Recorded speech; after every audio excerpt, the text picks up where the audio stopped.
Hey, what's happening, everybody? It's David from Down the Rabbit Hole, and that is Amanda. Say hi, Amanda. And this is Down the Rabbit Hole Live. Thank you for joining us. Today, we are going to be talking about the Appalachian Mountains. But first, I want to tell my sister a story, actually two stories that I heard yesterday while doing rideshare, and I thought they were nuts, man. So nice. Sit back, relax. Here we go. Yes. Picked up this younger woman. She was a bigger woman, but she was really, really cool. I was taking her to Wendy's, and she started asking me about, how do you feel about rideshare? Do you like it? Is it something you're into? And I was like, yes, it's fine. I'm my own boss. I don't have to answer anybody. I can go and do it whenever I want to do it. I like it. I like it a lot. As a matter of fact, I've never really had a problem. I had one person yell at me, but that was it. Out of over 5,000 of these, that's really good. The numbers are great. And she says, well, I do, oh, God dang it. What is it? The food delivery, what's it called? I forgot what Uber Eats or DoorDash? DoorDash. So yeah. She does DoorDash. So she has young kids, right? So she takes her kids to do the door dashing. She said she got a call. It was for 2-liter bottles. So she went and got it. And the order called for you have to go and get a pin, apparently. So you get it from the customer, right? Usually you get an order, and I did do one of those, and it's like you can just drop it off, take a picture, and you're out of there. She says, usually I get those, but this one needed a pin, so I had to go knock on the door. The guy's going to give me a pin. I type the pin in, give him the thing or whatever. Yeah. So she goes up, she knocks, he opens the door. She hands him the bag. She says, be careful, it's heavy. And he grabs her wrist, and he pulled her in the house. Whoa. And he said, you're really pretty. Oh, man. You were really pretty. And she said she froze, like she couldn't move. She said, no, sir, I know I'm not pretty. Don't say that. Yeah, that's what she says. And her kids, I'm thinking the whole time her kids are looking at this. Wow. Little kids, and they don't know what to do. And her mom just got pulled into this house. So she somehow did I freeze? Did we both freeze? It looks like we both froze. Am I frozen? Yeah, you're frozen. Can you hear me? I still hear you. Oh my God. That's weird. Anyway, she gets out, like she pulls herself out. She gets her brain back, and then she runs to the car. She locks the door. She calls the cops, right? Yeah. And then here, I'm gonna pull myself out and bring myself in. Hold on. Okay.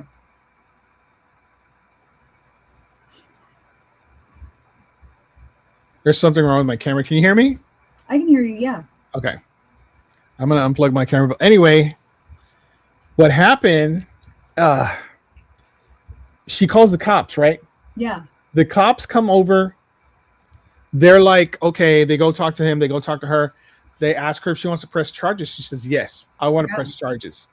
Yes, arrest him, So they do that, right? And then she gets like, hold on a second. Let me see if I can. Yay. I'm back.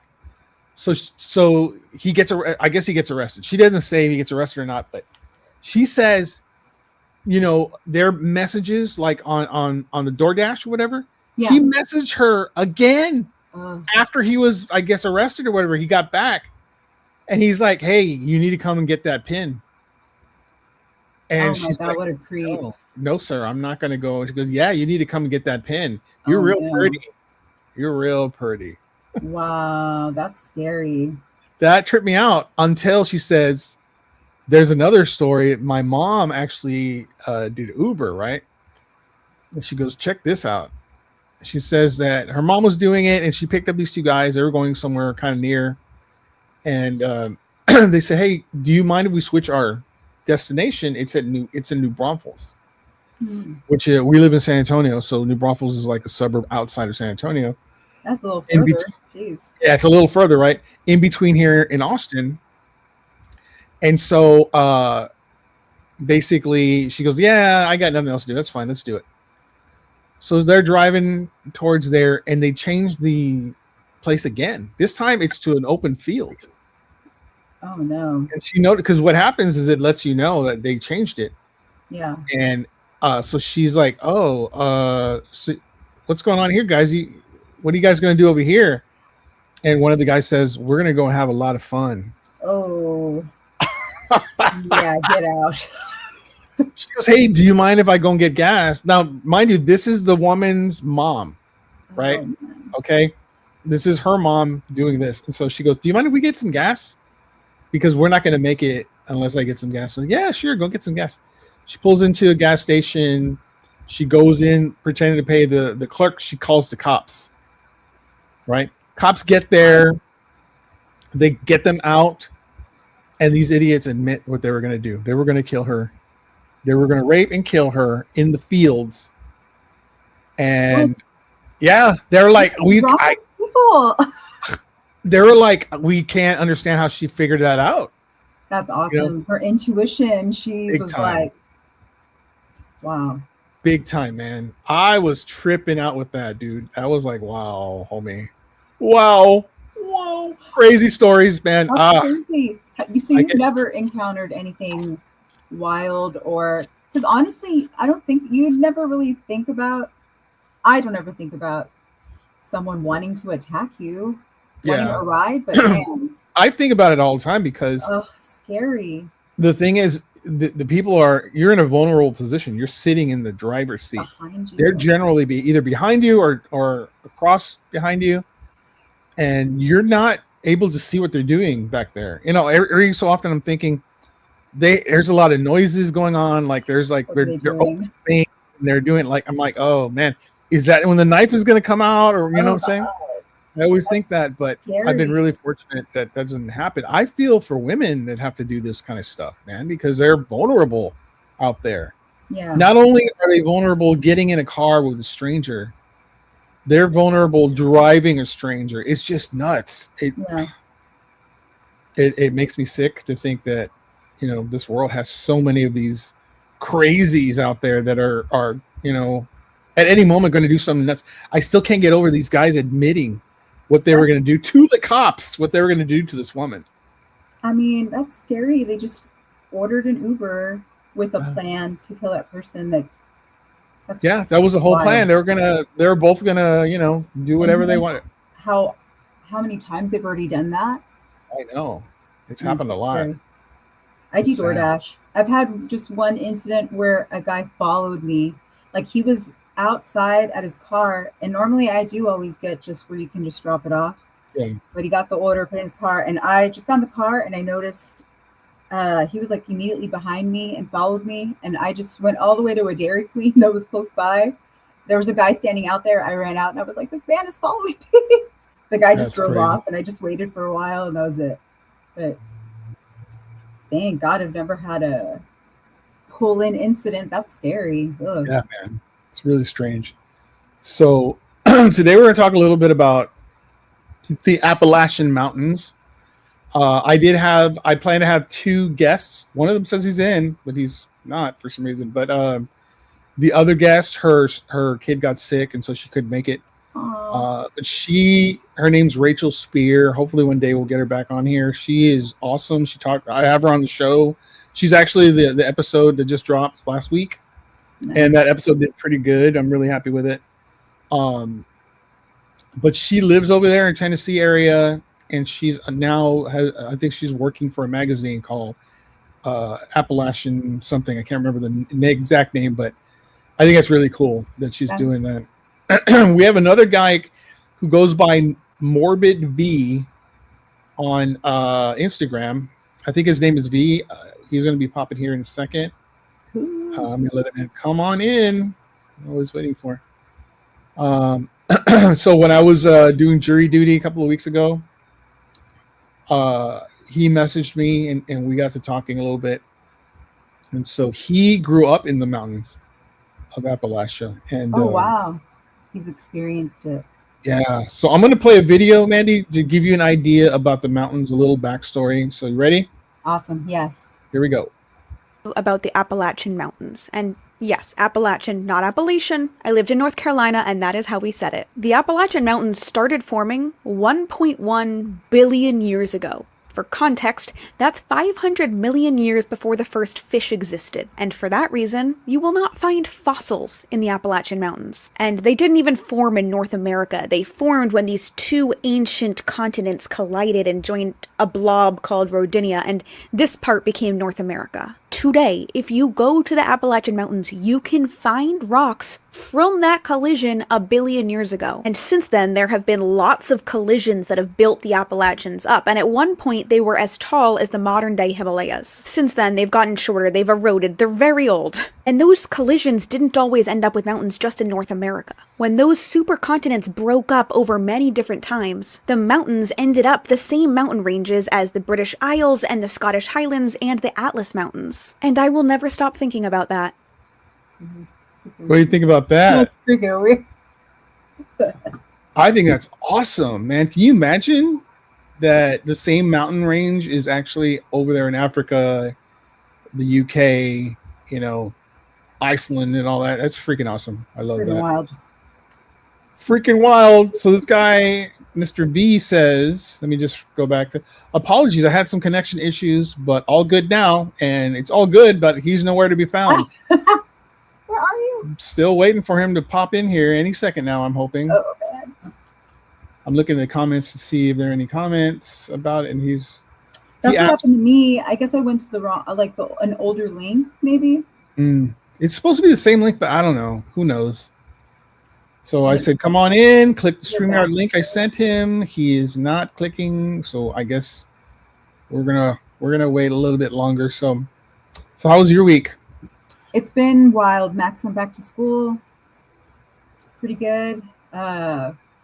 He's a junior, right? Or a senior? Yeah, he's a junior. He's a junior. So he'd been taking just a couple of college courses. So now he's up to 4 college courses. Nice. Plus his regular courses. And the other day he asked me, he was like, oh my God, I have a question from physics. And it's I have to calculate how long I've been alive in seconds. And I have to show my work in scientific, a method or whatever. I was like, what the? And immediately he just figured out how to thank God. I was already racking my, what the heck? I don't even know where to start, Better him than me. I don't want to figure that. I don't even want to show my work. Dude, I felt like mom and dad, just wanting to get angry because I couldn't figure it out. I'm like, I don't even know where to start. I would go to AI. Right. I thought about it. I was all Google. There he is, bringing him in. What's up, Hey dude? guys, what's up? Hey. Oh, nothing much. Lots of issues with connectivity and stuff. Hey man, that's all podcast, bro. Trust me. Don't worry about it. Happens to the best of us. How are you doing, my friend? Well, all things considered, fantastic. That's great. How are you guys doing today? I'm still alive. How about you, Mandy? I'm good. I'm tired. Crazy week. Back to school stuff. It's so been a weird energy. We were just talking about I do rideshare, and I told a couple of stories, some crazy stories about other people that had really weird experiences where one lady realized she was about to be X'd out, by 2 guys that she was giving a ride to, and was able to get to a gas station and get help because they admitted to the cops that's exactly what they were going to do. They were taking her to a field and get rid of her, I guess. And so my sister was asking if because I do that, do I ever feel like, I feel like I'm in danger? And I do. Sometimes I think when I pick someone up, it's like, oh man, this could be it, because you're in a vulnerable position. You're up in front, they're behind you. You don't know what they brought on. You can't tell. You know what I'm saying? Yeah, I think that all the time. They're going to put a wire or something. Yeah. But today I picked up, it looked like a couple, right? And I pulled up to the street where they were at, and it was kind of like not a high, society type of street. It was the opposite. So I pull in there and I see 3 people. I see a tall woman who had tattoos on her face, and then a man was standing next to her with a red hoodie on, completely covered in the. You couldn't see his face really, but when you could see, I saw tattoos on his face also, walking towards the vehicle, and I remember thinking, it's 90 degrees right now. Why is he wearing a hoodie, fully covered? And he's trying not to look at you. That kind of criminal. You know what I mean? He's like not giving you his eyes or whatever, and he gets in there, and I say hello to him. I'm like, "Hey, how's it going? How are you doing?" And this guy did not stop talking the entire trip, man. And it was like 20 minutes of consistent talking about his entire. I knew his entire life by the time he got out. Oh wow. Yeah, and he was like, he reminded me of my brother. My brother's had issues with the law, and apparently this guy, same thing. And he was just talking about God and Jesus, and it was a good conversation. He actually, what shocked me is I'm reading. I don't know if you're familiar with Marcus Aurelius, but I've been reading Meditations lately. I'm almost done with it. And what this kid was saying matched some of the things that Marcus Aurelius was talking about. Freaked me out, man. Nice. Because this is not the dude that you would expect would be like a philosopher type, right? But this dude was, some of the things he was saying, not all, trust me, not all the stuff, but some of the things he was saying was like, you can't be affected by outside sources. You can only control, what you think, how you feel. You can't control outside. I was like, dude, that's Marcus Aurelius. That's awesome. That's cool. So sometimes you get people in your car and you're like, you think it could go bad, but it doesn't. It's really good, and sometimes it's good, and you think it's going to be good, and it doesn't go very good. Yeah, but I understand that too from being in the industries where you work with people, like anything customer-wise. Like, you never know who you can talk to these days. Like, somebody might take something the wrong way, or right, or you never know what to expect. So then you shut the conversation down. You don't even have a conversation with them. Mm-hmm. Yeah. You really have to be able to read that. I think it's a talent that you can create or come up with on your own. But I get this vibe where I'll ask a question and I can tell from that one question the answer if these people want to talk or they don't want to talk. They don't want to talk, I shut up. If they do, I let them talk and I'll ask them questions. I'll interview them. If it feels like an interview. I get a lot of my my interviewing skills just by doing this job, which I love. But V, can you tell us a little bit about where you're from, what you do, and our Appalachian Nightmare? Yeah, sure. Yeah. Our Appalachian Nightmare is a YouTube channel that mainly focuses on like psychic impressions and paranormal investigation. I'm half of it. Part of my other team, my other half is Chastity. She does all the psychic stuff, and I do the videography and filming. We've been doing this since about 2024, and we've been pretty much rocking it ever since. Yeah. I was gonna say 2004. You don't look like you're that old, my boy. You look like you were born in 2004. I'm probably closer to you than you think. You really? Yeah. How old do you think I am? I'd say maybe 50. Very close, man. You're the closest, I think. My sister's 10 years younger than me. Yeah. I'm 54. 44. How old do you think I am? I'm gonna say 40. Right, dead on. 30, like 30. Wait, how old are you? I'm 40.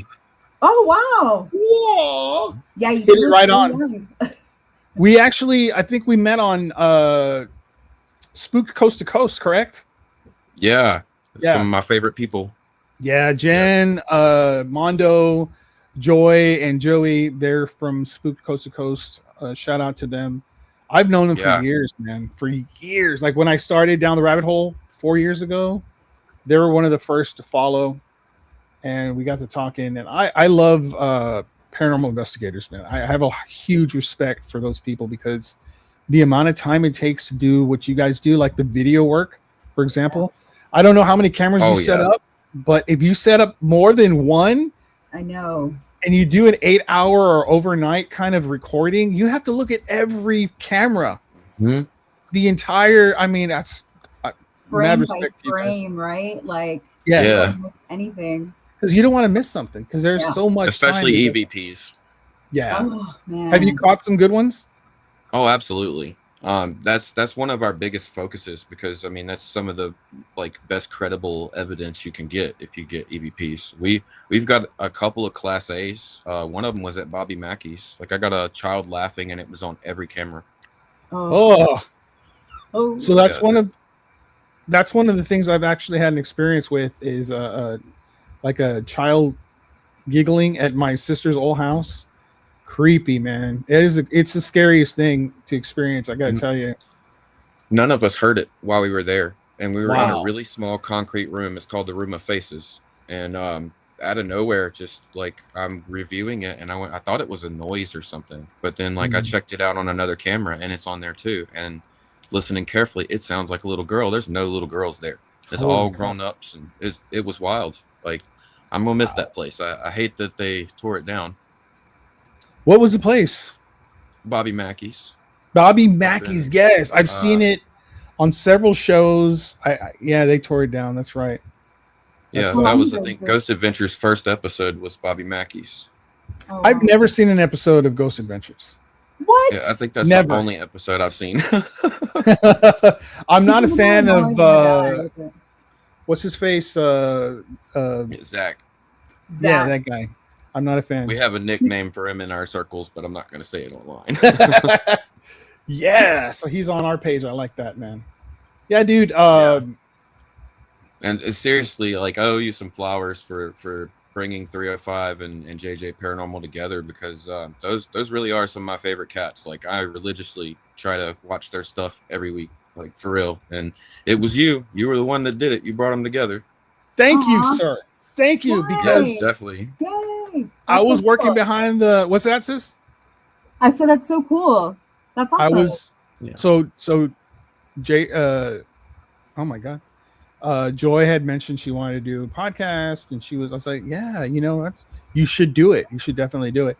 And then Jen was saying the same thing, but I think at first she wanted to do it alone, but then Wanda was like, hey, I want to do it. And then she was bringing all these people in and I said, you know what you should do is you should get because they knew each other already. I introduced them. I was like, hey, you got to meet this guy because they're a couple over there in California and you guys do the same thing. It would be cool. And you can call it Coast to Coast. Well, they call it Spooked Coast to Coast. Oh, that's so cool. And I mentioned they're that amazing. they're great. They're great. They're really good people. But I mentioned it, I think, on that show, and they were like, yes, David, yeah. Because I did bring it up, but Zach. Ugh. That's freaking awesome. Ugh. We both kind of went at the same time. That's bad. I just did a show last night. It also it was Nightmares. God, I'm so terrible with names, but it was a show with a guy named Matthew and a girl named Jada. They did a great job on that show, and we did talk a little bit about Zach's show. And one of the things that bothers me about these shows, I love them, but then I did a few investigations. Like Mandy and I went to the Black Swan Inn. Mm-hmm. So I was being sponsored by Curious Twins Paranormal. They gave us a private tour, and I got to bring my family. So Mandy and my girlfriend and my daughter, we all went, and it was a great time. We did an investigation with all the tools they had there. It was really fun, but we didn't get any. Actually, Mandy may have gotten like white mist outside. Yeah. Right? You had a video that had some white mist, Yeah, but that it was pretty not cool. enough to make me say, yes, this is something, right? Yeah. And we had this, I think we had a turn to go inside this closet. Remember the closet? Oh, I'll It's never like- forget the closet. It's like one of the most haunted areas in the house. I was like, they were like, anyone want to go in the closet and be alone? I was like, I'll do it. And so I was in there, dude. I had my camera out. I was like, let's get to it, man. Who wants to talk? Who wants to show up? Let's go. Nothing. I was pissed. I was pissed at Zach because every show he's got something going on. Come on, man. It He doesn't just work that pisses way. them off, you know? Yeah, I'm Yeah, not gonna do that. There is one thing he has had happen to him that I will kind of validate and credit for him. And I have had the pleasure and honor of spending the night with Annabelle. We were one of the Oh, first Dad. few to get it. And we had us a time, and I will say I wanted nothing more than to take her out of that case and hold her as a grown-ass man wanting to hold a doll. And when I said that out loud, every guy that was there said the same thing. Oh, wow. And yeah, and all the psychic mediums, they got sick. We had 3 of them with us, and Wow. it was an experience. Like I knew that there was going to be some amount of like commercialism to it, Yeah. but when it come down to it, the place was legit. Like the house, like Annabelle paled in comparison compared to that house.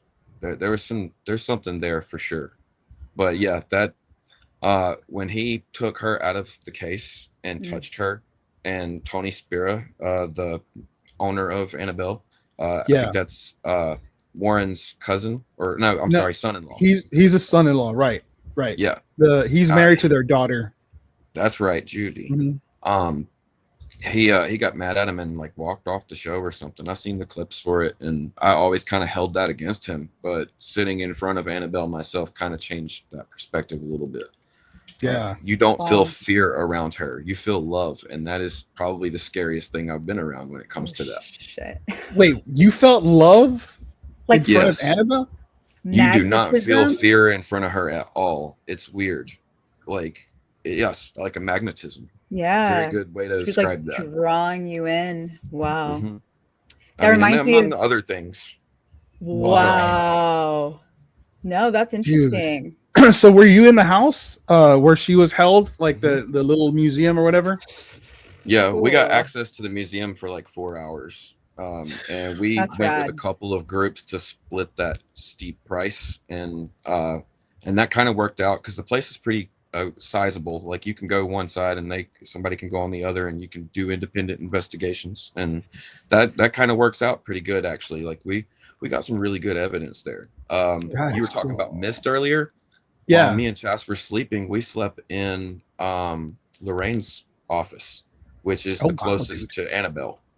Yeah, and it's also there's a corridor right outside the door with a bunch of haunted dolls, like, and that was fun. But we caught a spectral bat there that was like misty, and I still can't debunk it. I've tried. Like, so you have like film of this? Times. Yes. Oh wow, dude, that's great. It's on our YouTube channel, and we do a video like annually where we put together our best collected evidence of the year. And we put that's on one of our top 10s. Sheesh. Did she ever appear in your dreams or anything while you were there? We had a lot of interesting things happen before we went, during and after. Before we went, I had a friend of mine that wanted to go, and she was all gung-ho about it. We planned it months in advance, and we talked about it to the day, and the last minute she couldn't go. And she ended up having some crazy drama problems that I won't get into, like but it was out of the normal, like not normal things that happen to people. And then Chastity, she has health issues. She's got really bad spine, so she's always in pain, and she had issues with that while she was there. Not as bad as some other places, but that was definitely something. And then another group of people that went with us, they ended up almost leaving during the night because it was so bad. Like they were getting sick and just being made to feel horrible. Dang. Wow. So they didn't feel the love, right? Yeah, not at the time. Or the females, I don't think they felt that at all. Like I don't know if Annabelle cares too much to do that for females. Yeah, maybe little girls. Yeah. And the little children, of course. Well, it shocked me. That Annabelle was definitely interesting, but there's something more in that basement that is just a very ominous feeling. Like the floor is like made with like rocks, so it's like all uneven. So like you're never standing at a full like equilibrium, you could say. So you feel kind of off with like the energy that's going on there. Uneasy. Oh, that's uncomfortable. Yeah. I can't get over the fact that you felt love. I don't know why, but it's stuck in my head. It's like blowing my mind. Still to this day, it is the creepiest thing I've ever felt. Like I I actually was at the time working on this practice where I'm observing my thoughts and like keeping myself in check basically. And I'm like, why am I feeling this way? Why is this making me feel like this? And I'm just flabbergasted by it. And still to this day, I'll think about it and just be like, how do I feel like that again? What do I do that can make me feel that way? And I have haunted dolls, and they don't do that to me. Oh shoot! It's like That is- euphoric. That is unique. So, what do you think? Let me ask you. You know the paranormal investigator that was working with the Warrens or whoever that handled the doll, who passed away recently. From handling, they're trying to say it's from. I don't believe that it's from handling the doll. What do you think about that, though? They said it was like some issue with his heart, I think. Yes. If I'm not mistaken. It's Dan Riviera we're talking about, right? Yeah. Yes. He just had an unexpected situation, and it just happened to have happened while Annabelle was being moved around. Yeah. But I mean, she does do stuff to people. Like I was gotten pretty good actually. I don't mind telling you guys this story. The first time I was around Annabelle was during the Warrens' first Paracon. I think that was back in 2020 or 2021, sometime around there. Anyway, we stayed up there and we went to Monroe, which is where everything is, and we went to the church. And while we're there visiting their gravesite, I just had this like feeling I wanted to get some dirt or like a rock or something like that. So I figured I'd be good if I went outside the cemetery. I walked out in the woods a little bit and I scooted some leaves across till I found a couple of stones and some dirt, and I took it with me. My plan, like, we have a business called Treasure Tree and Company. We build like terrariums and resin pour pendants and stuff like that. We actually have put it on pause for a while, but my plan was to actually make stuff out of like haunted places, like do like the soil, and then like say Point Pleasant, like do something like a figurine of the Mothman or something like that. But that That's a good idea. Yeah, I thought That's so, cool. but Yeah, they that's cool. didn't. Oh. They didn't like that at all. For one, there's no way to really ask for permission to take from a graveyard, spiritual wise. Even if the person who is running the church or anything like that, they grant permission, it doesn't count. The spirits don't like it. They look at it as a disrespect, and I didn't understand it that way. I was looking at it more from an artist perspective. Right. But, Yeah, that's what I was thinking too. Yeah. Oh, that was so cool Exactly. sharing that. Yeah. Totally innocent. Yeah. So on our way home, we're in a rental car, and it was the first and last time we rented a car, because as soon as we got back into North Carolina, literally crossed the state lines, we hit this barely visible black piece of metal that was like this tall, like stretched across the road, just a beam. And we hit it so hard that it bent the rim and it bent the rubber tire.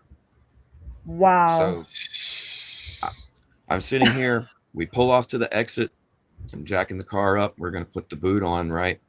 I have a history with cars and jacking them up. I was shown at an early age that I should not mess with cars or go underneath them because there's something after me, I feel like. I don't know how true it is, but there's been too many times that this particular thing has happened. But while I'm changing this tire, Chastity has insight, like, or vision, and she's like, please move, get out of the way. And no more than the time I can scoot back, the whole car tilts and right on the ground.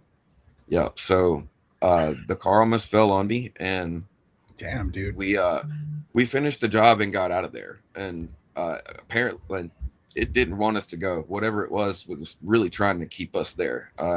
She even left her cell phone on the back of the trunk of the car, which is not something, we would ever do. And we ended up having to travel back around and come back to the same spot again.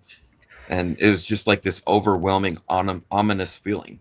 So before we even get home, we go straight to a graveyard. And we pull out all of our stops. We plant them in the dirt and the stones in a graveyard. And we ask forgiveness, and we light some sage, a little bit of oil, and I haven't had any problems since. Good. But wow. Dude, that is crazy, man. That was a hard lesson to learn. Like, Yeah. I never thought doing that would would be a problem. And I've heard people tell these stories before, but I mean, I should have known better, but I do now. And I try to tell people whenever they talk about doing the same thing, you might want to reconsider it. Absolutely. Yeah. Good advice. Very good advice. So, V, I wanted to ask, because we're covering Appalachia today. I showed a video. I'm going to show it again since we have more viewers. I'm going to play it right now because I found this very interesting. Tell me what you think about this. About the Appalachian Mountains. And yes, Appalachian, not Appalachian. I lived in North Carolina, and that is how we said it. The Appalachian Mountains started forming 1.1 billion years ago. For context, that's 500 million years before the first fish existed. And for that reason, you will not find fossils in the Appalachian Mountains. And they didn't even form in North America. They formed when these two ancient continents collided and joined a blob called Rodinia, and this part became North America. Today, if you go to the Appalachian Mountains, you can find rocks from that collision a billion years ago. And since then, there have been lots of collisions that have built the Appalachians up. And at one point, they were as tall as the modern-day Himalayas. Since then, they've gotten shorter, they've eroded, they're very old. And those collisions didn't always end up with mountains just in North America. When those supercontinents broke up over many different times, the mountains ended up the same mountain ranges as the British Isles and the Scottish Highlands and the Atlas Mountains. And I will never stop thinking about that. Yeah, I think that's amazing. Yeah, there's like some things I'm skeptical on when it comes to history. I look at history a little bit like conspiracy theorists now. Like for one, I have found fossils in Appalachia. No and kidding. I'm born and raised Appalachian, by the way. I don't know if I've told you that or not. But yeah, I was born and grew up my early childhood in Appalachia. I will say, like, I went to Kentucky. What was it? Brushy Mountain. It's probably one of the most remote investigations we've done. And that we stopped off by a creek, and I found some. It's called slit or schlit, something like that. It's like a type of mud. No, it's like a layered mud that if you find these little nodules, they have they're like little ball shapes. You can crack them open and sometimes find like trilobites or like those little I can't remember what the one's called that have the spirals. It's lost to me, but yeah, I found those. I found some leaf fossils and stuff, and this is all in one spot, just one little creek area off the side of the road that we just stopped at.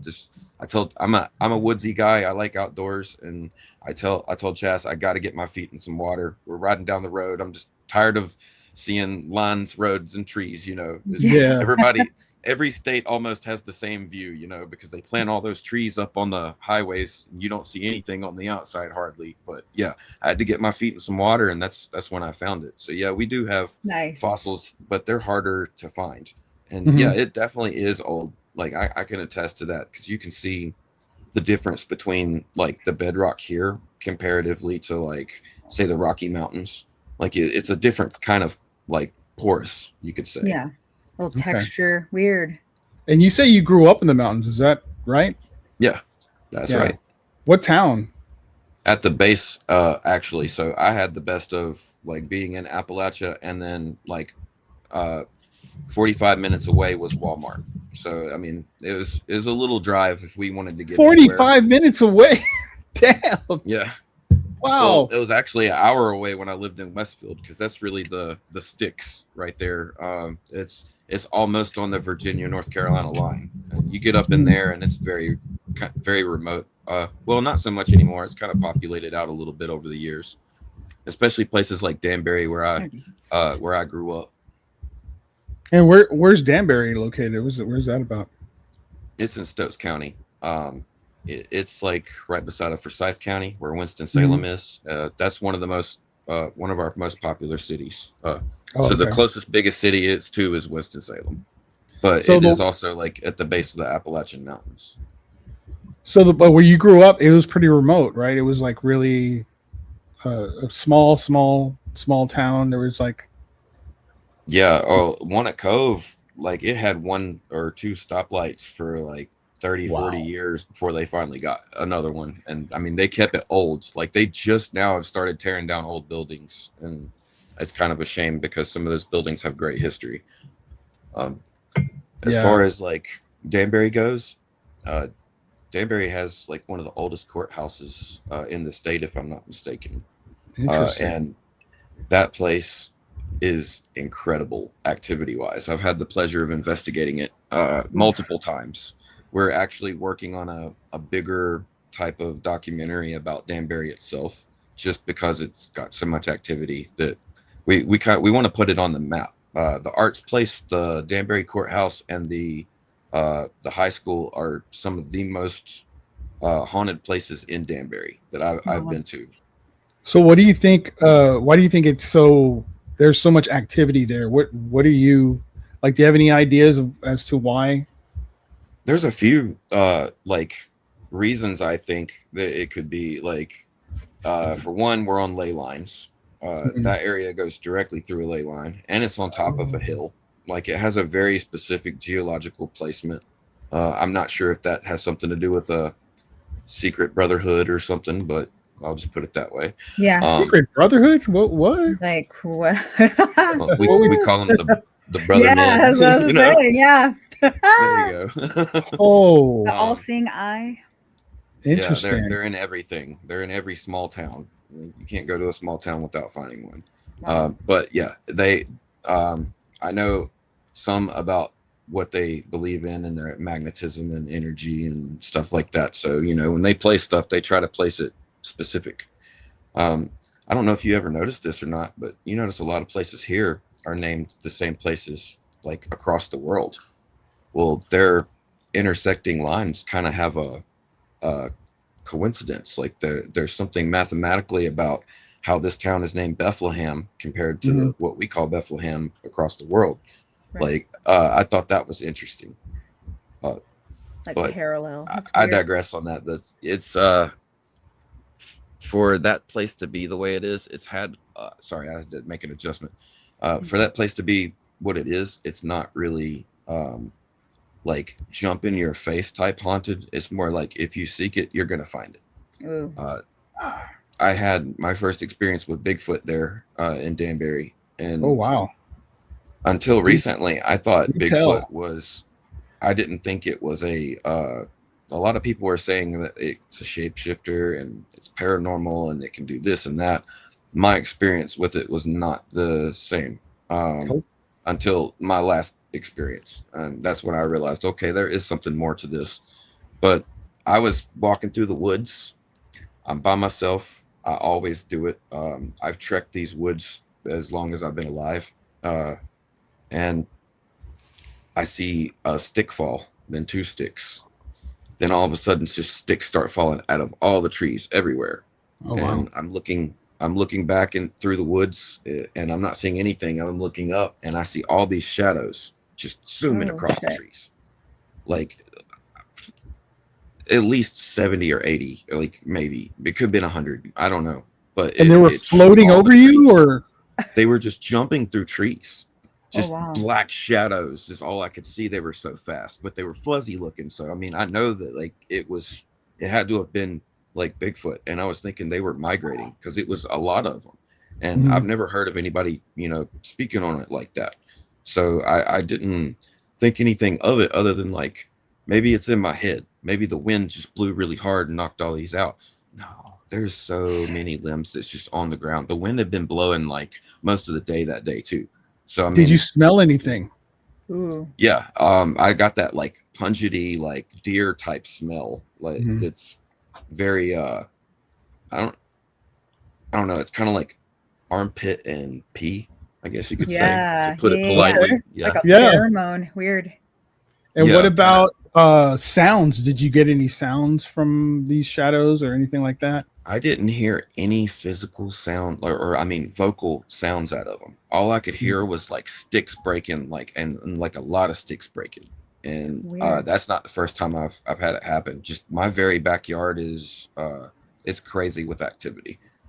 We had a nursing home that was tore down not far from here, Ooh. and I don't know anything about the history of it, but from our impressions that we've gotten some bad stuff happened there, and we got stuff that just walks through our woods, and for me to see that here, like it blew my mind, but it had me thinking this is an actual species of Yeah. ape that has avoided us for this long, and they're real, and they're real. Like, just Yeah. letting that settle in and focus on my mind, like, while I'm looking at it, and just then to hear people start talking about it being paranormal.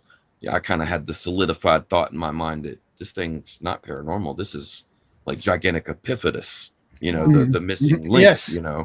Yeah. But no, sure enough, I'm coming home from work one day in the freaking, not necessarily a city, but a rural town that's very populated.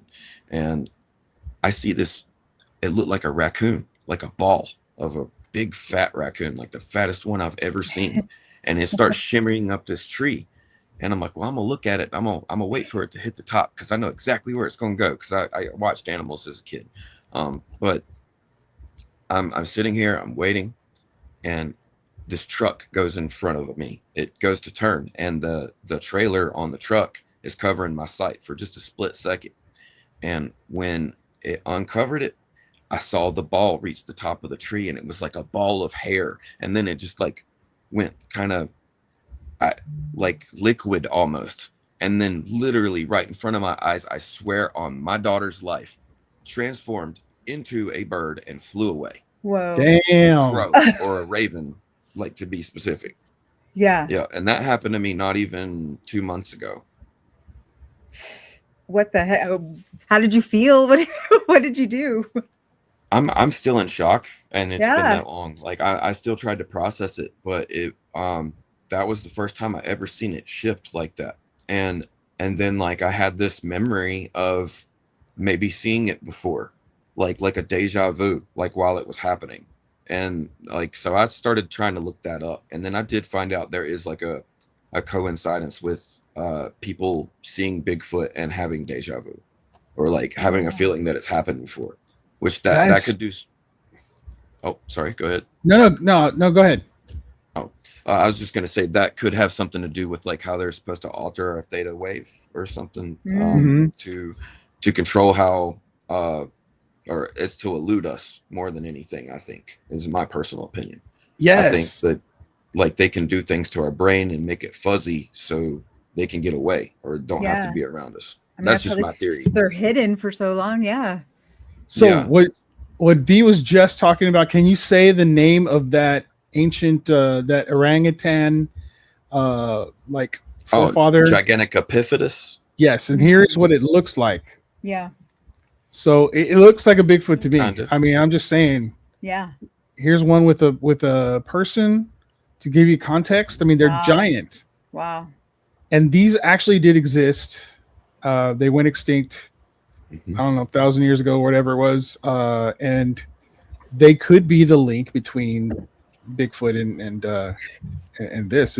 I mean, very well could be. Massive. They're Jeez. huge, Yeah. man. Yeah. And so I always, whenever I interview someone who has an encounter, I always ask the same question. You know, it's 2026. We have all this technology. Why haven't we caught Bigfoot, man? What do you think? Why haven't we caught this guy? My question is, why haven't we found bones? Hmm. And now it gave me even more questions, since I've seen one like shift into a different reality in front of me. You know, I mean, Yeah. well, actually, that's a whole other story. When I seen this shadow figure, we'll talk about that in a minute. But the fact that we haven't discovered it yet, it doesn't necessarily mean anything. Like, we have cover-ups, like that much is true. Like, most of our stuff is, like, our parks, they're closed off for a reason, and Right. they're inaccessible for a reason. And if you look up how many missing, like, people in just a year's time go missing in these parks, Right. it's staggering. The little Like, hike it's almost- trails. God. Yes, Yeah. it's unbelievable how many people just walk out into oblivion and you never see them or hear from them again. Right. Especially like portals and stuff, because they're absolutely real. Portals exist in these woods. I've seen them myself. I have one not far from my backyard, and I've been too scared to go through it. Yeah. Wow, man. Hell Don't go yeah. through it, dude. Yeah, I've heard please don't. stories that people have accidentally gone through portals and come back and developed like They're not the cancer. same? They Oh. get cancer, man. There's something radiation connected to those The things, different. be very careful around those Interesting. things. Radioactive. Yes, like you can go through it, but it's not made for us. You know what I mean? Right. I had the pleasure of interviewing Ronnie LeBlanc. You know who Ronnie is?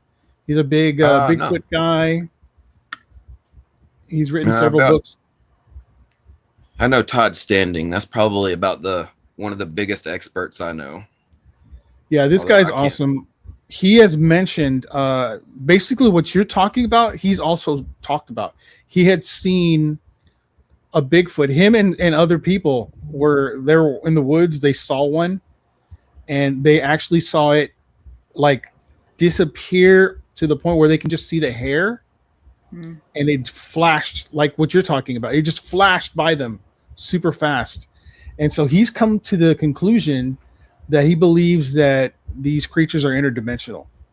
Yes. And the reason why we never catch them is because they're able to go through portals, or they're able to go through a dimension and not get caught. So you might be able to snap a picture. You might be able to get some of their hair and their DNA, which they've had. We definitely have, right?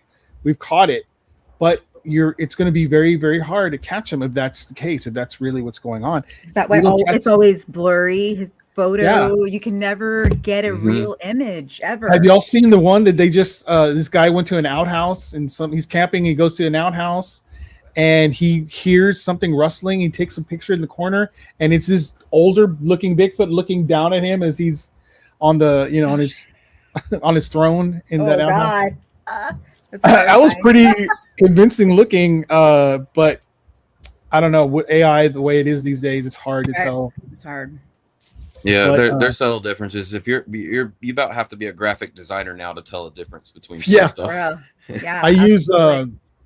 I use these AI detectors because I post a lot of videos, and it doesn't matter if I find a video that doesn't have AI and I post it, people are like, "Oh, that's AI."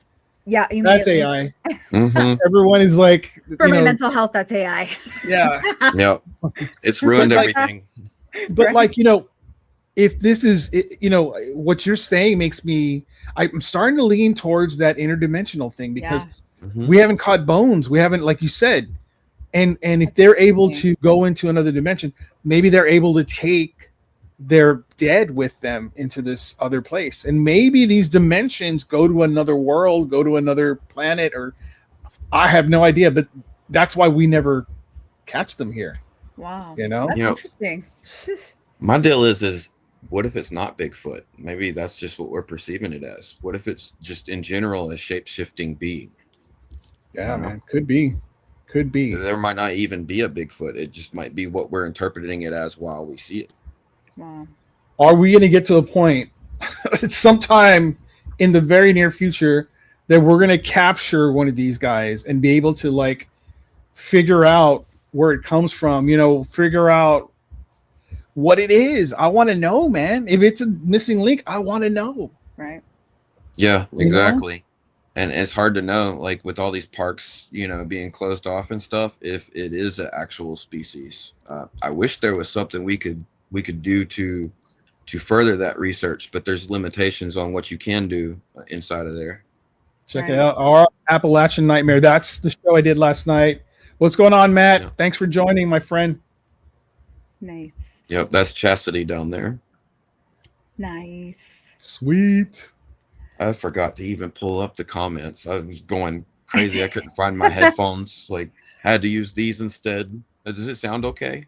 Yeah. Oh, you sound great, good. Man. Yeah. Here, I'll put the comments up here. Oh, nice. Remember, there was a man who saw a giant.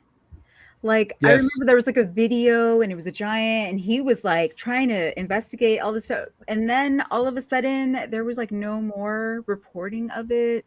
Didn't hear from the guy anymore. Didn't he record some message saying I didn't. Yeah, I never. I made it up. I made it up, and then he disappeared. Right.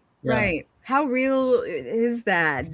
Do we feel that was a setup, what is that? I mean, what the heck? Well, what was interesting to me, I did a little research on it because I was going to do a video on it, and I found that the guy, his TikTok basically wasn't anything paranormal. It was just, a regular dude's TikTok. He put videos of his life, this, that, the other thing. And one day he was driving and he was looking up at a mountain and there was some giant standing there and he had video of it. Right. And he tried to make it up that hill. And every time he would make it up the hill, there would be a government vehicle up there telling him he needs to go back. You need to go back. And so this kept going on. He kept trying to get to the bottom of it. And he had also had videos of a government vehicle outside his house watching. And eventually they came in and they basically told him that he needs to stop or else, that kind of thing. And then they told him he needed to make a video, like you were just saying, that to deny everything he basically said. Right. So he did a video. Hey, it's me. I made all of it up. I just want to let you know, whatever. And then after all of that, he made another video saying that was a lie. They made him do that. Right. And then he disappeared. No one ever heard from that dude again. And so I don't know. I really don't know. Things are, especially with all the scientists that are either disappearing or being disappeared. It's very scary. There was a guy named Dayvid. I can't remember his name, but he was a UFO guy, big time guy. Yeah, Dayvid. Yes, poor dude, man. And he actually made a video not long before that happened, saying, "I am of sound mind. I am not the kind that would go and do something to myself just to let everybody know." And then what happened? He went and did something to himself. Yeah. What? Yes. What happened there? Same thing for Joe Phelps. Have you heard of him? Yes, I've heard of this, man. I stayed up with him since he started working with Julian Brown, and to see what happened, I've been following it every day. Like there's more coming out. Like I just can't wait for it because I know he didn't. Like I just have this feeling in my mind. I haven't dug into it like spiritually, but I mean, if I do, I won't go public with that because that's more of a private thing. But yes, I definitely know that like what he was doing was an incredible thing, like bringing free energy to the world, and for him to just all of a sudden say have all these videos, I'm not this, and then end up this, and I just it breaks my heart honestly because I really believed that the world was about to be turning around and stuff for a little bit, and which I mean, don't get me wrong, I'm 40 years old. I keep telling people things get better. Yeah. I don't know. I don't know. They do. I can't say that no more. Definitely, man. It gets better. It's up to you basically. You have to make that decision for yourself because if you start looking at all the negative and you feed into it, it's going to. That's exactly what's going to happen. You inside, yeah. Yeah, and I've gotten comfortable walking uphill. Yeah, I totally get that. But just to let you know, man, I actually had an encounter. So I did. This is about a year and a half ago, maybe 2 years now. I did a show for my buddy Drewski on his podcast. He asked me to cover the Project Bluebeam, which at the time I was like, what? Okay, yeah. And so I went on his Cryptid Warfare podcast. I did a lot of research, man. I read about everything and I put it all out there on the show. This is what happened. Serge Manost is the guy who came up. He wrote the book on it back in the 80s or whatever. And he was harassed. Eventually he was arrested for no reason and they let him out the very next day. And that very next day he went into his house and had a heart attack and didn't make it. And it's just so weird. Yeah. And so oh, thanks, Jen. Thanks.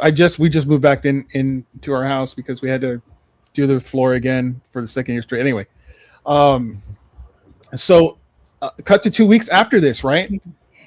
And I pick up a military guy. He's a Marine. He's actually one of the Marines from like I forgot what they're called, but they're like Force One or something like that. He's a major dude, but he's disgruntled, man. And he's telling me, the way they're treating my partners, my team, they're dropping, they're dying, and these guys don't care. They just don't care. And I'm sick of it. And I went out and blah, blah, blah. And so the whole time we're talking, we're having a great conversation. He's a real cool guy. But then he starts dropping, hey man, let me tell you, we have weapons that were developed from aliens. I was like, what? Yeah. And he's like, yeah, we have these. It's like it looks about the size of a tank. We go drop it in the enemy's area. It controls 1,000 hearts. They give up. We go in there and we just clean it up. And we have all these other weapons. And he was telling me everything. And I was like, wow, dude, are you serious? Are you being serious? Because I'm dead serious. I have no reason to lie. This is what we have, blah, blah, blah. Then I get to drop him off. He opens the door, he gets out, and he goes, and since I'm never going to see you again, Project Bluebeam, it's real. And then he closed the door. Freaked me out, man. I remember hearing you tell that on Horrible Podcasts. Yeah, dude. I freaked out. Seriously, dude, I was scared. I was like, these dudes are hearing me, man. They're sending people. What? Yeah, that's scary. That must have been so bad. Like, I would have had so much anxiety. Yeah. I'm not the kind to have any kind of anxiety. That day, I was feeling it, man. I was like I'm driving home out of here. What the hell? Is it a thing where he heard it? And how did he know? You know what I'm saying? It blew my mind. But anyway, going back to that's what AI is preparing us for. I feel like we don't even know what's real at this point. Yeah. I think that if we were to see some sort of big projection, well, yeah, you're going to be like, this is God, but you're not going to know it's not real. We're so. And it's supposed to happen next year, you guys. Project Bluebeam is supposed to happen 2027. Yeah. So there's an alien invasion. Yeah. If there's an alien invasion and people are dying, that's what it is. Know that it's a hologram and not really aliens. So I like to think that they are not malevolent, that aliens are here to like help us, or they created us, or whatever it is. I just don't want them. I don't subscribe to the movies where they're taking over. You know what I mean? Right. Mm-hmm. Thank you, Jen. You're awesome. I speak to them sometimes through spirit box sessions. Like I've recently found this out actually. So it's become part of our thing, like where we're trying to get in touch with extraterrestrials through paranormal means, and it's actually got some tangible stuff. That's cool, man. One was that cabin on 360. Nice. Sorry. How do you distinct? Like, did you know that I was alien communication? We asked. We were like, "Are you from here? Like from this planet or from the Earth?" And they say no. Yeah, they'll say no back. Or, we've not had anything tell us where it's from yet, but it's still relatively new. We've only done it on a couple of investigations. You know what you should ask? It's like in the abyss of the sea. That's where they're at. You should ask if we are from this planet. Oh. Yeah, that's a good idea. That is a great I want to know. Yeah. Because, if you think about like, hey, John Allen, what's going on, man? Thanks for showing up. A lot of the this planet is not really good for us. Like, you know what I mean? There's like a lot of issues. Yeah. We have a lot of issues. Oh. It's like we're not oxygen from literally kills you. Yeah. Yeah. There's a lot of stuff that kills us here, man. It's nuts. Yeah. Can't even eat a lot of salad. A lot of people theorize we were hybridized to be able to live here. Mm-hmm. That's a Anunnaki story, which I love that story, man. Yeah, some of it makes sense too, especially if you look at the fact that we could possibly be chimeras, multiple creatures built into one. I mean, you look at your fingernails, for instance. They're made out of I think it's keratin. Yeah. Which is the same thing that like a rattlesnake's rattle is made out of. Goddamn. Like if you look at the DNA of a rattlesnake's rattle, it's barely distinguishable from a human fingernail. Wow. Yeah. How come my nails don't make that noise? We have webs in our hands, you know. Well, cool. They have a bone inside of the rattle that actually moves. So it's just basically almost just like that little motion. Right. Oh wow. Yeah, that is crazy. The pleasure of being around some, especially being here in Appalachia. Ugh. We have the timber rattler. I think just got put off the endangered list, like or it got moved up a class or something. Ooh, look what John Allen just said. I've been thinking about this lately. Let me go ahead and put that up there.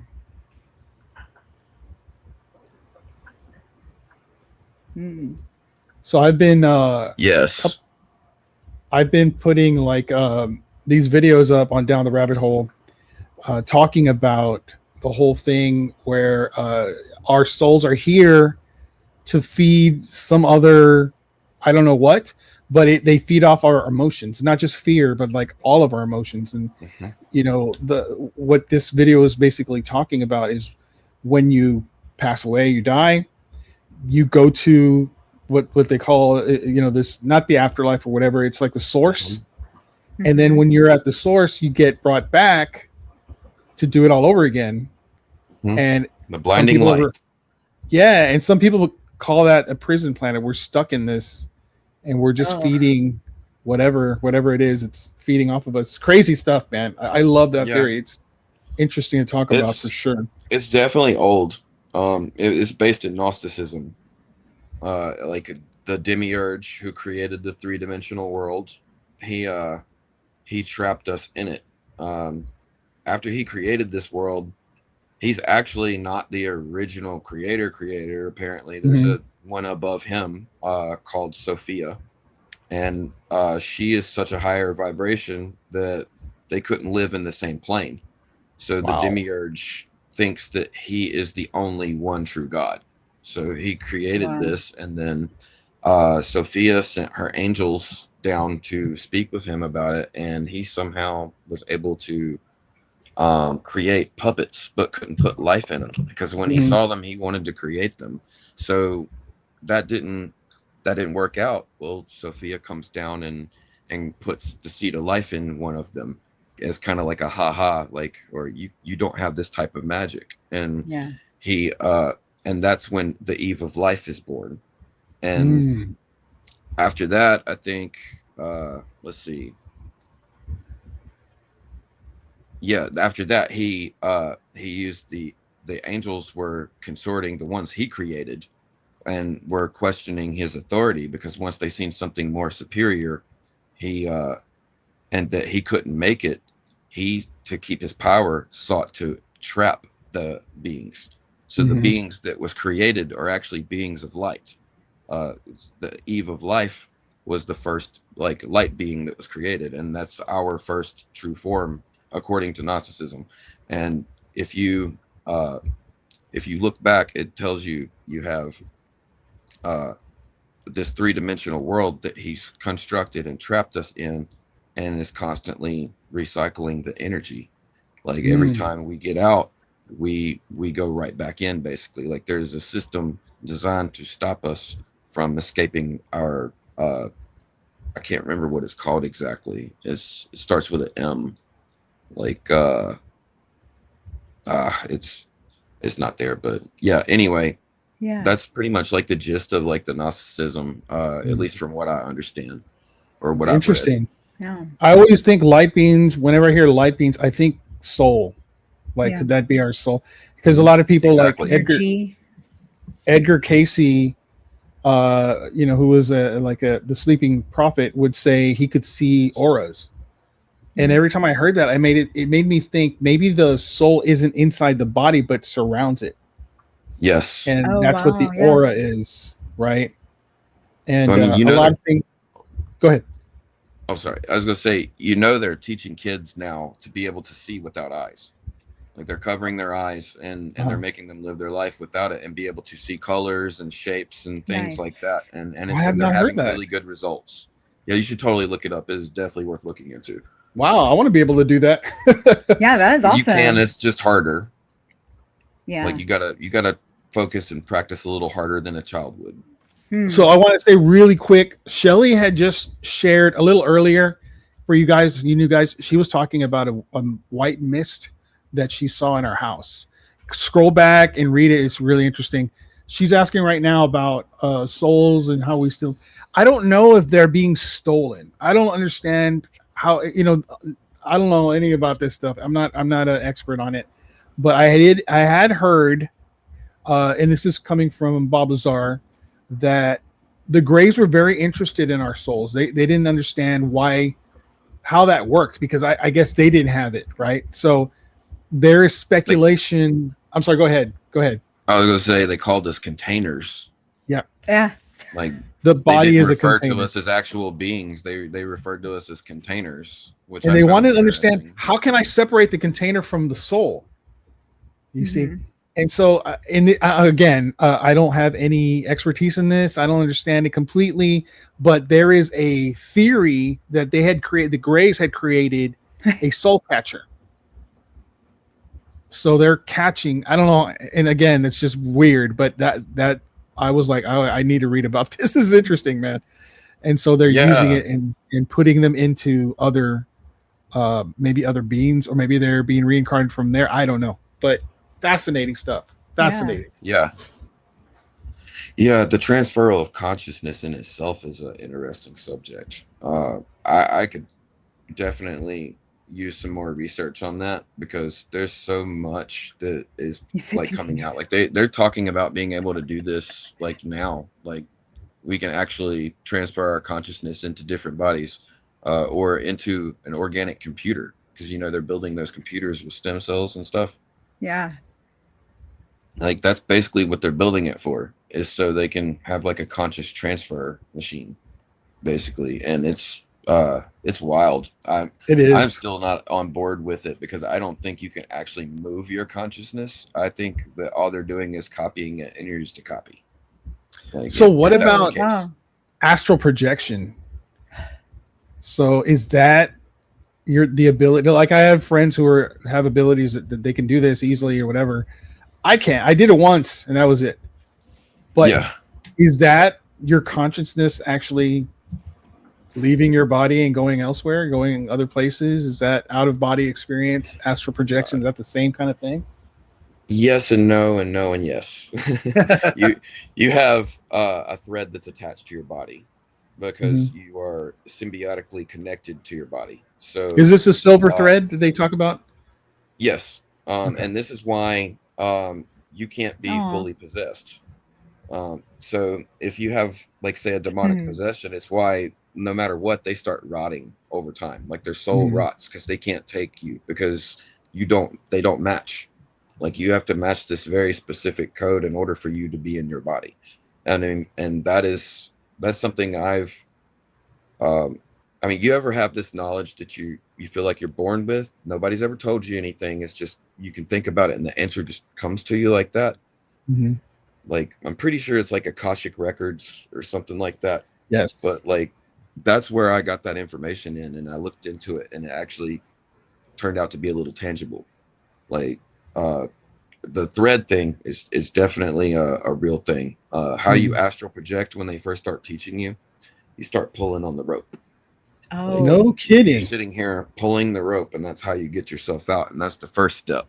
And I won't teach this just to anybody, because that's astral projection really is dangerous. Yeah. You can I get stuck. remember someone teaching it as like climbing a ladder. Also, Yes, you can climb a ladder Okay. too. Oh wow. Any kind of sense of going upward, like you could just picture yourself swimming upward too. It's the same sense. You coming out of yourself, like, Yeah. and also expanding. So like, the more you expand yourself, the easier it is to astral project. This is something you can see more commonly on maybe hallucinogens.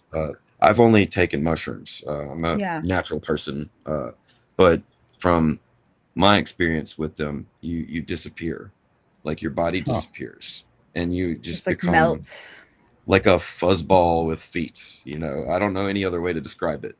You're here, you're everywhere, and you can see everywhere at once, but it makes sense. Cool. It's like you can zoom into a particular spot, kind of like you do with your regular eyesight. But I want to say it's like looking through a 360 camera, but it's not. It's so much more detailed than that. So you're saying like if you're out and when you're like what we're looking straight ahead, this is what I see right here. This is what I have. But what you're describing is that you're seeing all around in a full direction. Yep. That's amazing. And you don't realize you are at first either. That's what's trippy.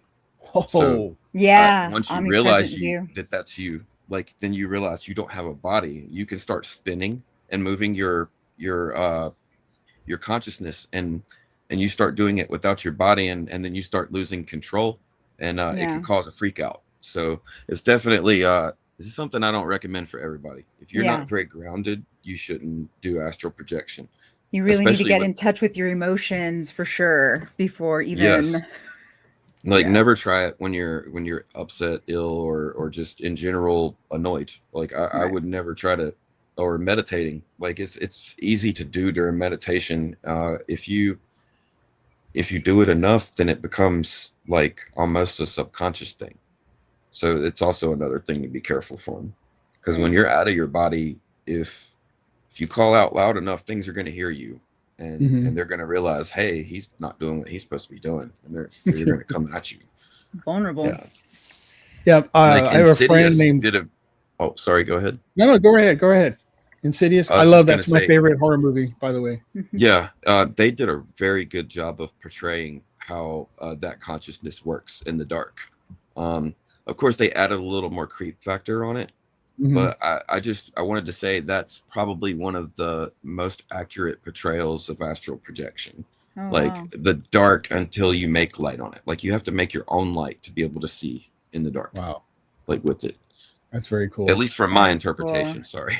Yeah. No, man, that's awesome, dude. That was a good explanation. No, yeah. Actually, that's the best I've ever heard Yeah. explanation about it, because I have a friend named JJ Rose 777, and she says she's like 50-75% out of her body at all times.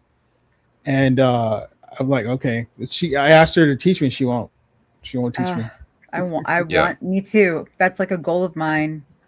I want to. Yeah, But- unfortunately, there are a lot of dangers to it. There's more than just demons in this world. I don't even really like that word. Mhm. I don't believe in, like, the word demon actually translates to disembodied spirit. That's all it means. It just means a spirit without a body. Benevolent. Yes, so it's not evil or good. It just Yeah. means a spirit without a body that was alive at one point. That is a very that needs to be a distinction. But there's more than just that. There are humans that can become descended spirits, and Wow. they do their job. They do what they're supposed to do while they're here, and then they get made into one when they're in the afterlife. And Damn. that is something that is very real. A lot of people are, well, I wouldn't say a lot of people, but secret societies. Some people are into it. Covens, things like that. The people that study black magic, like you want to live want to live the life you want to live here, and you have to do favors in the afterlife, Mm-hmm. like that kind of stuff. It's always an equivalent exchange. Then Pass. there's more than that. There's what you would call extraterrestrials there are creatures without bodies that you could consider an extraterrestrial because they're not here, and Yeah. they don't have a physical form, but they can alter the perception of your reality, like around you and your thoughts. Yeah. Oh, this is your very- partner here? Vampires. That's This very is your scary. partner, Yeah, that's Chastity. Oh, that's Chastity. Hey, awesome. Chastity. Oh, remote view. Yeah. That's cool, man. Legit threat, she- and I have guardians with me. That's awesome. That's good. That's one thing I do hear is like you need to get in touch with your spirit guides or some protection, something if you're going to be doing this kind of thing, because it 100%. can be really dangerous. Yeah. Wow. Yeah, I could not agree more. That is spirit guides, even Jesus. Like, I'm not I've read the Bible many times, a few different versions, a few different kinds. I've studied Yeah. it for 25 years. I'm an expert. I can say, Nice. like, officially that I probably am. And the most conclusion I've got to is to seek God in the spirit, Yeah. to ask only through the spirit. Like, and then even Christians will tell you pray before you read and stuff like that, and ask to have something revealed to you. It might not even have anything to do with what the story is trying to tell. It might show you something small you need to change in your life. Right. Well, what did we do before we had the Bible? How did we get God then? What did we do to connect with our creator? Right. And for me, I found that it's real. Like the whole demonic thing, like of like evil spirits, like going away when you say Jesus's name. It's real. And it makes me wonder, you know, and I play devil's advocate so much because I'm a skeptic, and I've questioned many times, you know, like, what if this whole thing is just like a shill, you know? What if like they just set it up to be able to control us, and you know, they wrote revelations to make us think that maybe or the end of the world's always close, like it's about to happen, you know?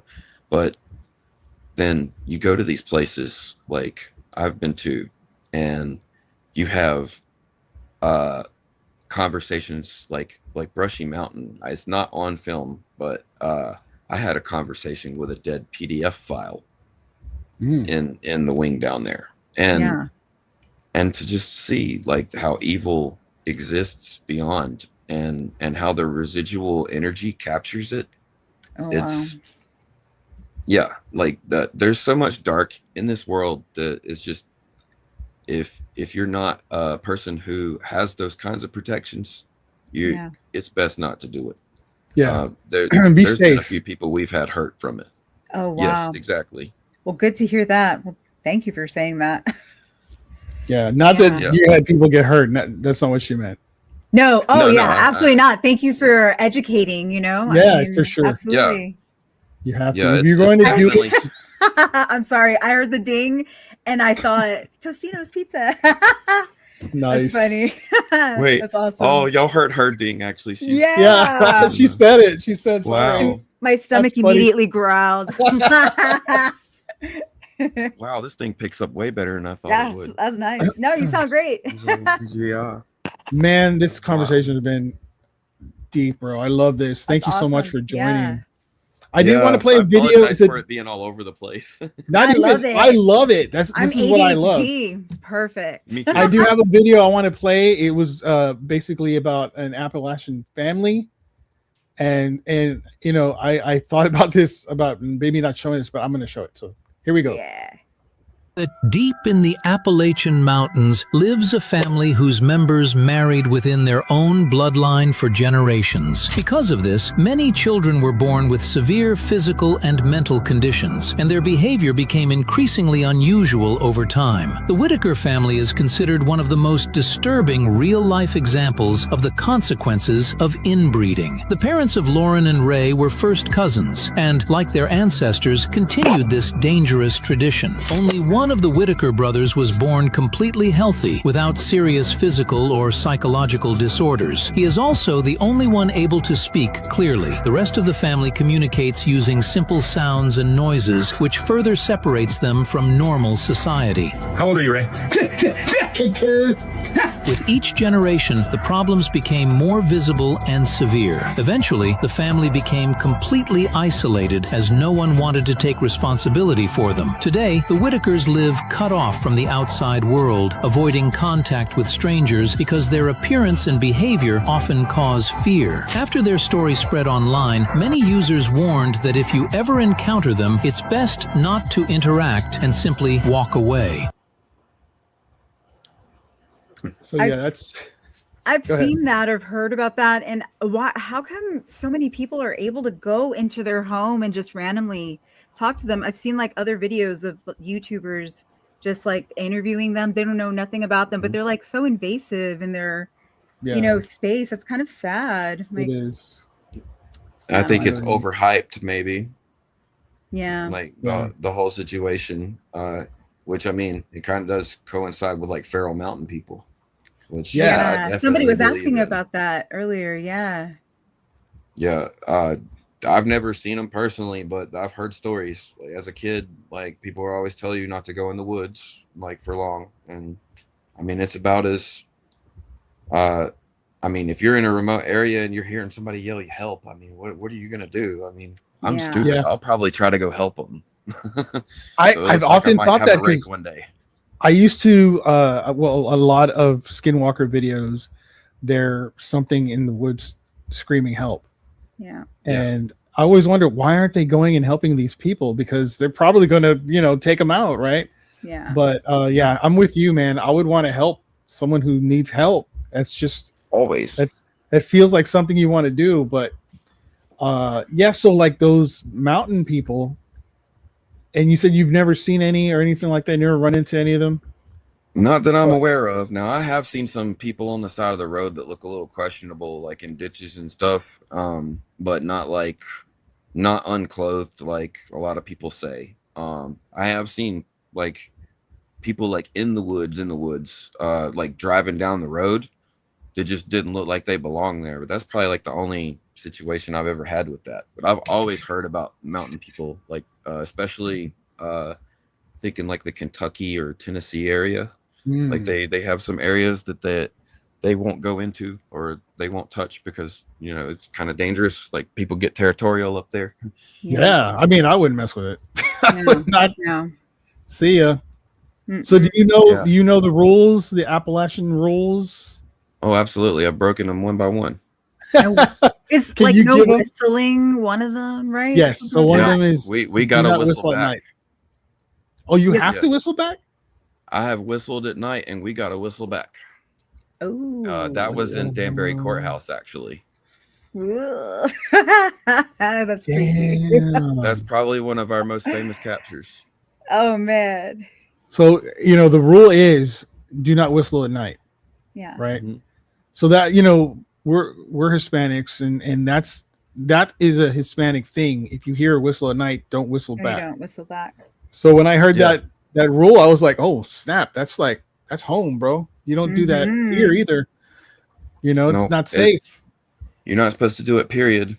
We got a couple of whistling ordeals here. One of them is Payne Road. If you go on Payne Road, you're not supposed to whistle Dixie, they say. The song Yeah. Dixie. I've never done it yet. I heard the activity died down after Yet. they paved it because it used to be a dirt road. Yeah.